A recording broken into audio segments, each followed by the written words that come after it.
All right, well, welcome everyone. Please feel free to ask questions during the webinar by using the Ask Question feature within the GoToWebinar application. And we'll do our best to answer your questions when the time comes at the end of the presentation. So welcome again, and thanks for joining us for today for Astadia's webinar series, Breaking Through Email Conversion Walls, Part 1. My name is Christopher Besgen, and I'm the Director of Digital Marketing Technology here at Astadia Digital. And I have spent over 17 years in the CRM and marketing space in various industries, focusing on lead generation, business operations, and the one-to-one philosophy of knowing and understanding your customers' wants and needs, all while adjusting processes and workflows to help address efficiencies and ROI. I've included my email here and a LinkedIn profile link for your reference as well.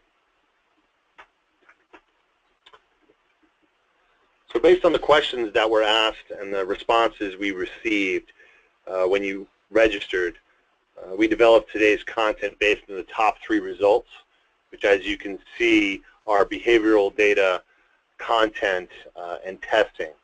We'll certainly touch on some of the other 3 topics a bit. However,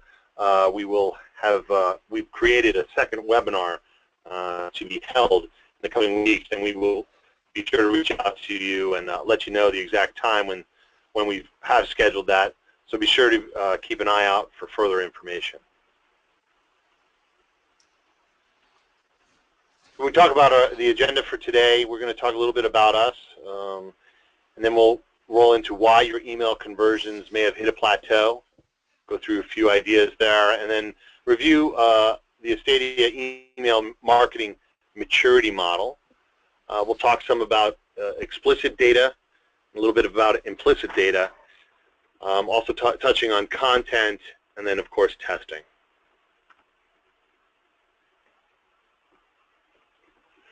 So a little bit about Astadia. Astadia's core competencies focus on addressing the needs of both the CMO and the CIO through leading discussions around digital strategy and technology, while also understanding legacy systems via software and infrastructure services.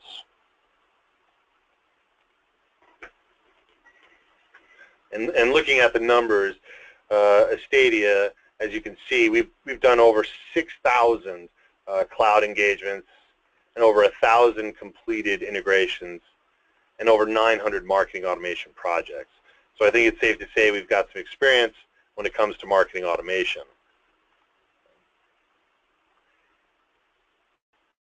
And just so you have it, here's a snapshot of a few of our clients and the various industries which we've worked in.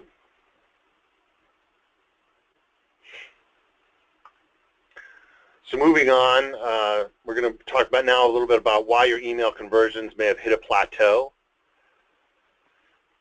One of the things that many people think is, think about your own email inbox. You've got a lot of emails to go through.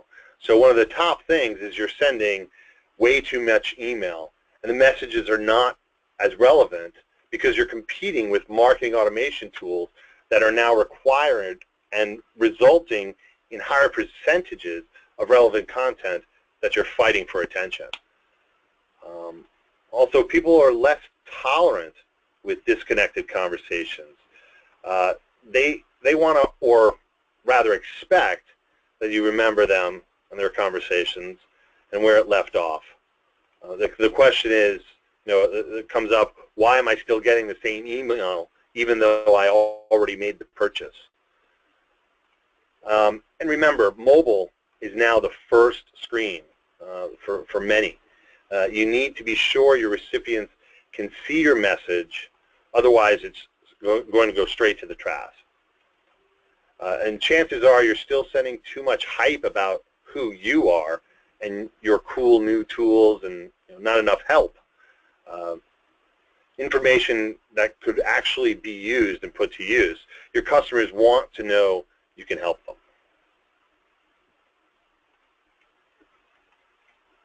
Like Erin says here about managing her expectations, she says, I fully expect you to know my entire history with your brand, from the moment I first discover you to my last call with customer service, whether I'm on my cell, tablet, or laptop, or in a retail store, or at an event.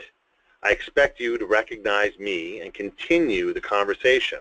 I hate it when you start over. I don't think in terms of channels or devices.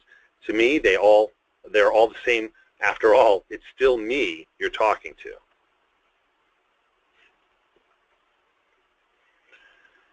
So as discussed and mentioned previously, there are likely multiple reasons why your email conversions may have hit a plateau, and it's the challenges such as lists, explicit data and implicit data, content, mobile experiences, and testing, which all need to be addressed.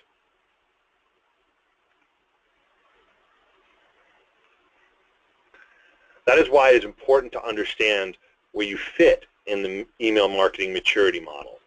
Each challenge here listed has a different approach, and although we all want to be in the winner column, chances are you still need to crawl, walk, and run before you are. Some of you may have already declared yourself a winner in certain areas. However, there is always room to improve. For instance, how you are using your online and offline data when building segments. Are you using responsive email templates? And are they optimized so that they can adjust to the recipient's screen and or device? Are you able to dynamically build and use your content based on who the end user is and what profile or persona they fit?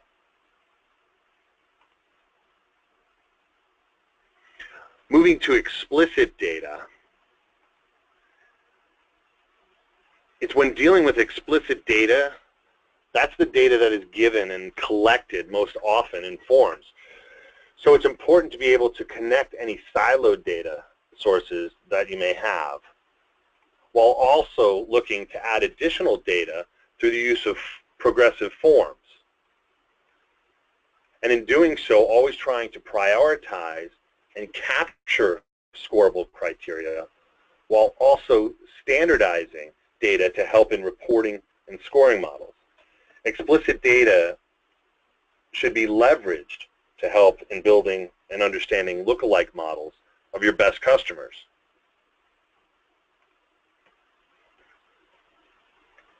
And there are many data append services out there that can help you, and here's just a few of them that again can help to enrich your existing data so that you can make better and more informed decisions on how best to segment and address client needs.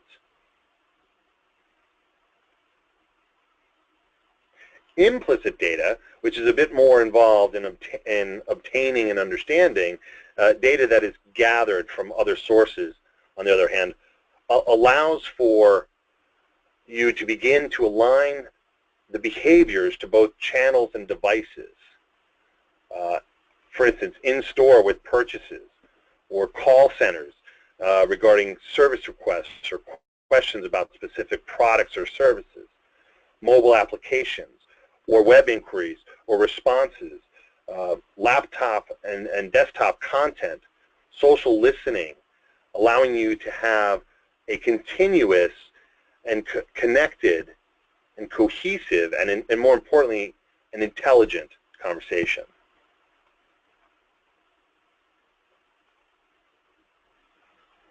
It's leveraging the data matching services that are in the business of matching information from different systems to the same customer ID, where we think that this power is crucial because they do this through an elaborate process of stitching IDs and mapping and cross-mapping data, allowing you to use your first-party data, such as demographic, sales, and CRM data, to build audience segments for online campaigns.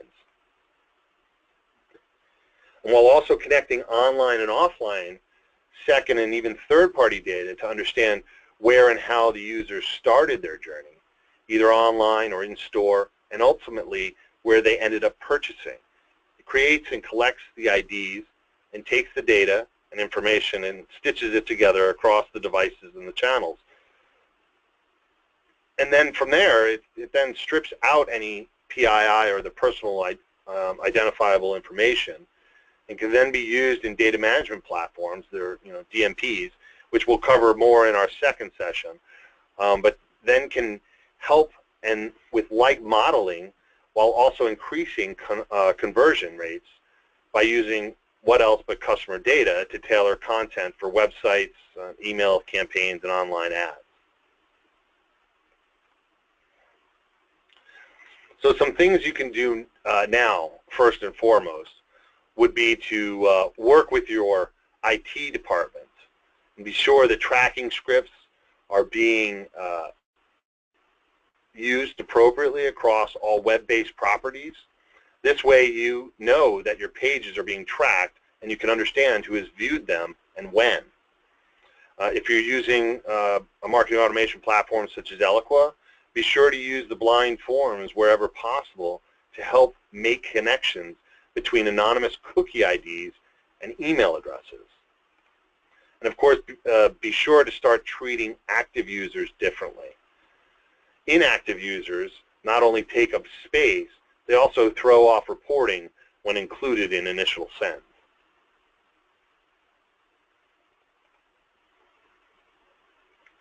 So now we're going to quickly touch on content.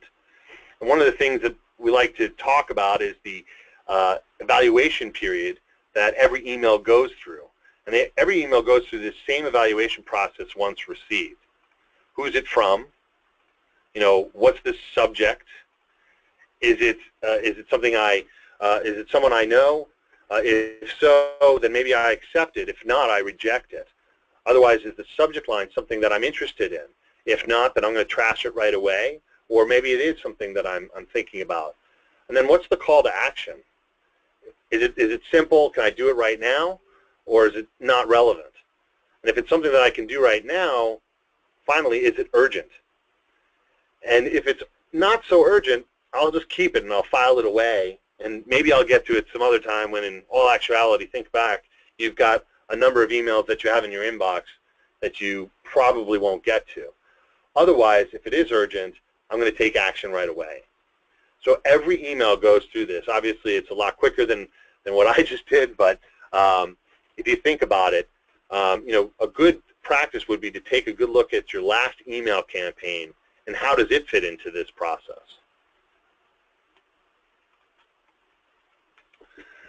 So some email content best practices. Again, content needs to help the recipient. It should allow users to pick up where they left off, not start from the beginning every time. Less call to actions, right? So everybody hates it when you have to start over, but then at the same time, you have to make sure that there are fewer call to actions, because the more chances that they'll click through on one call to action. Too many different links or images stating different offers to click gets very confusing, not only to the recipient, but also when it comes time to reporting what worked and what didn't. And the bottom line is one and done. Don't make it too confusing.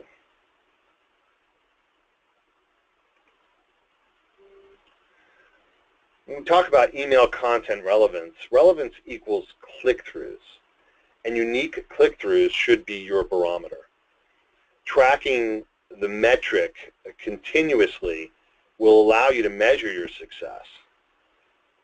And yes,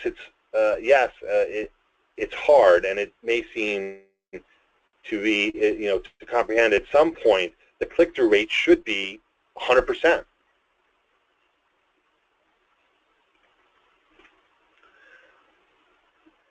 And there are some great advances that have been made in email innovations to help boost content for some, such as video within emails, real-time local weather, and even offer countdowns. So depending on what you are offering, these and other innovations may help as a value add. So here's a free tip that we want to point out, nuzzle.com. So it's a service that lets you search for trending content from your social network or from other companies. It's great for competitive intelligence as well. And here's another free tip, getlittlebird.com, a great resource to help you identify social influencers in your industry. You can monitor things they are talking about or sharing and even leverage trending topics.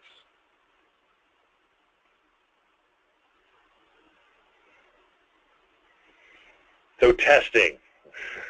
This is one that I think everyone is familiar with. And so you may have heard it before, but everyone says test, test, test.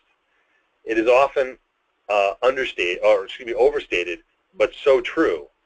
The more you can test, the more you can begin to understand what makes and what works and what doesn't work. In fact, Marketing Sherpa, I'm sorry, what happened here? There we go. Marketing Sherpa reports that A/B testing can help raise conversion rates by 48% or more. So imagine if you just started testing subject lines, boosting conversions is not a bad thing to report.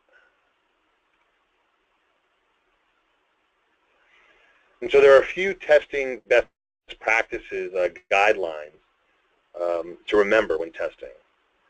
Be sure to understand what and why you are testing. Just because you can doesn't mean you should. Test elements one at a time so you know for sure that one variant performed better than the other. As far as timing, you only need 48 hours to understand your results. Again, most of us have good intentions to test, yet never have enough time baked into campaign processes and or not sure exactly what to test.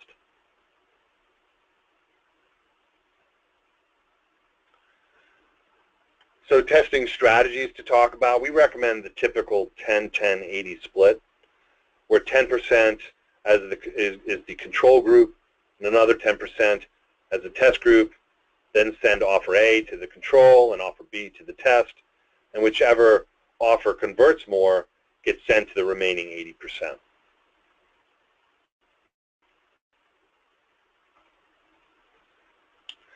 Some of the testing tactics, in fact, you can easily go back to the very things people use to see if email is worth their time. The from line, the subject line, is the call to action relevant, and or is the email urgent or relevant? So we don't want to end up on the keep it and then forget about it, and we don't want to end up in the trash. So test one thing at a time, the from line, one email, subject line, another, the call to action, and the urgency.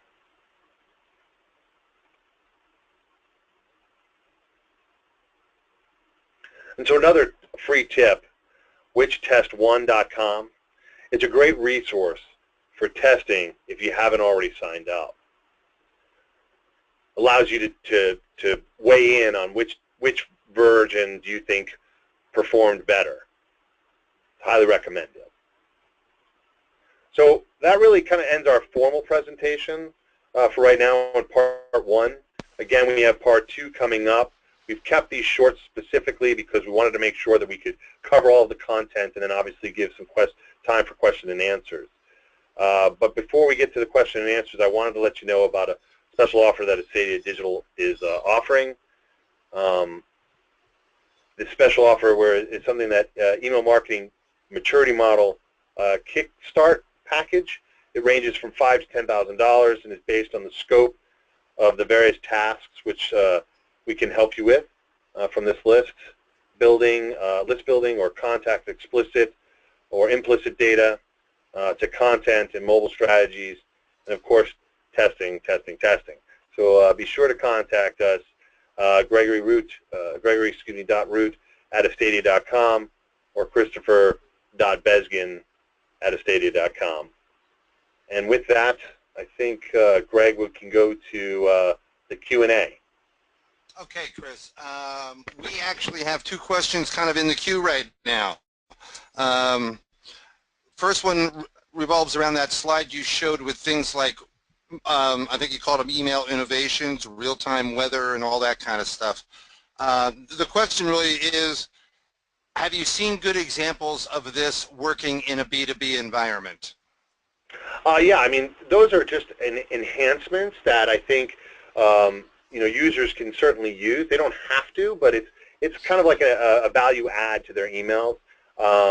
With some of the videos, if there's a client services video or a success story, those have been used in emails and have really boosted the response rates.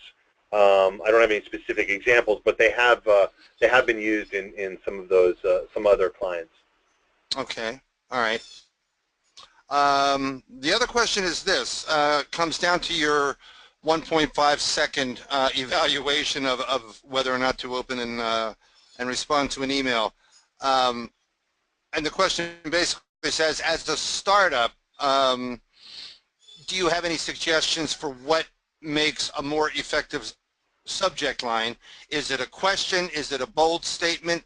Is there something that's more effective than others?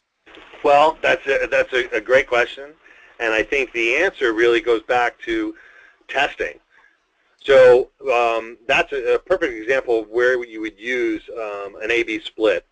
You would use a question in one email subject line, and then a statement in another. So I would certainly recommend that that's something that somebody test.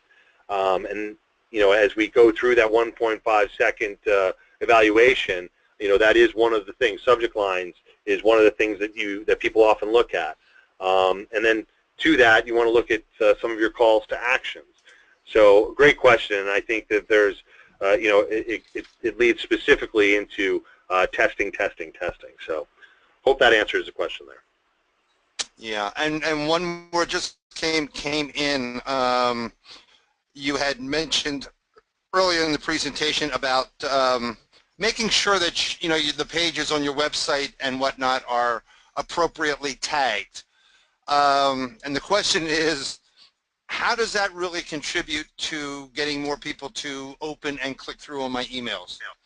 Well, so in understanding and tagging your websites with different tracking scripts that most marketing automation platforms offer, that data will help you understand who's visiting the pages and the number of pages that are being visited, so that you can direct your content more accurately to individuals.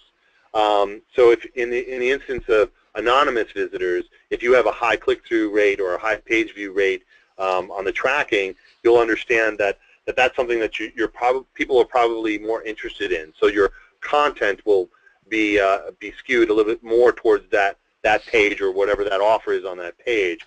Whereas for an individual who you do know, if you're tracking the pages that they're visiting and you can see the path that they're taking, that then should allow you to make more informative decisions on what content to send them.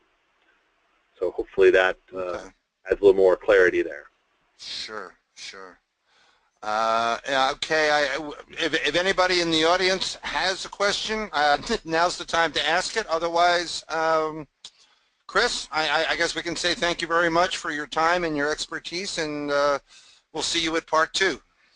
Well, that's great. Yeah, appreciate it. So again, thanks everyone for attending. If you have any questions or comments, please feel free to email them to Greg or myself, and we look forward to part 2, and we'll be notifying everyone.